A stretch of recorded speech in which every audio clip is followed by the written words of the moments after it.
satisfaction, she continues on her journey. Eventually, she turns off the main street. The sidewalks are less crowded here. All white stucco and red tile. It's a residential area. This isn't a neighborhood of mansions, of movie stars and cigar-wielding producers. It's not marked on any Homes of the Stars maps. Its streets are lined with quiet apartments and modest hotels. After a few blocks, she stops in front of a building painted a brilliant blue and tucked away behind a shady green courtyard. It's an apartment building, unofficially called the Blaue Engel, though Dietrich never lived there. Construction finished the day the movie came out.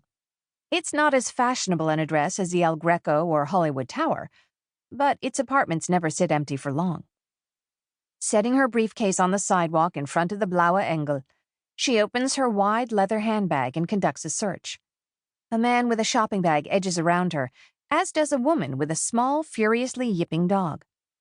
The man stares back over his shoulder, but engrossed with the contents of her purse, she doesn't notice. She finally extracts a lace-bordered handkerchief and dabs at her forehead. It's not especially warm out. Perhaps she's dabbing away a headache or a bad day. She refolds the damp handkerchief and glances at a little gold wristwatch. It's a Longines, slim and coppery. The way she turns her wrist and shakes away her sleeve in a practiced movement, it's clear she's a woman with a schedule. Right now, she frowns down at the watch. Dropping the handkerchief back into her bag and retrieving the worn briefcase, she heads for the arched courtyard doorway. The courtyard is leafy and dripping with bougainvillea. It's a bright, wild backdrop for this woman, in her serious suit and neck scarf. A man in a rumpled black jacket looks up from a potted geranium. "Louise Wilde?" she says, before he can ask. The jacketed man dusts off his hands. He eyes her, but there's no recognition. She's been in film since '39. 24 of them, to be exact, nearly 2 a year. But surely they aren't his kind of films. This old man with potting soil under his fingernails doesn't go in for frothy pictures about showgirls and romance.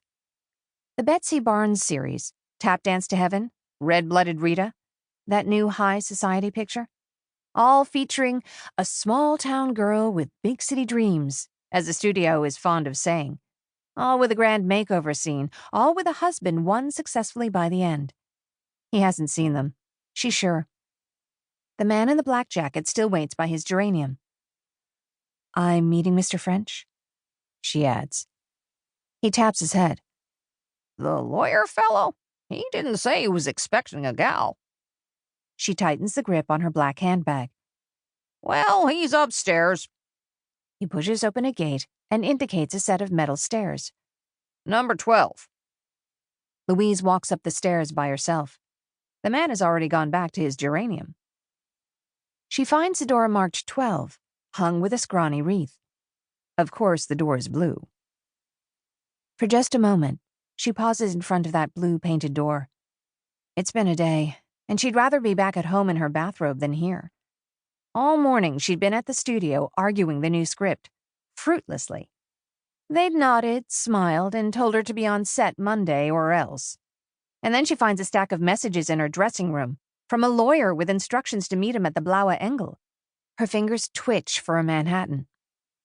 Before she can decide whether or not to knock, the door swings open.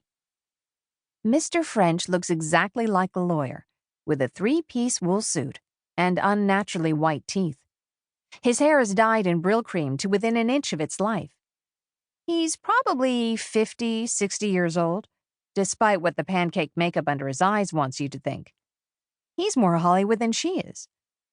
"Mrs. Wilde?" Her back straightens. "Miss." Every ounce of that earlier confidence is back. Miss Wilde. "You're a hard girl to get a hold of." He peers over her shoulder. "Did your husband come with you?" "Was he named in the will as well?" "Huh!" Mr. French flashes another toothy smile. "Of course not, but I just thought—" "I had many reasons for marrying him. His legal expertise was not one of them." She draws her heels together. "Shall we get to our business?"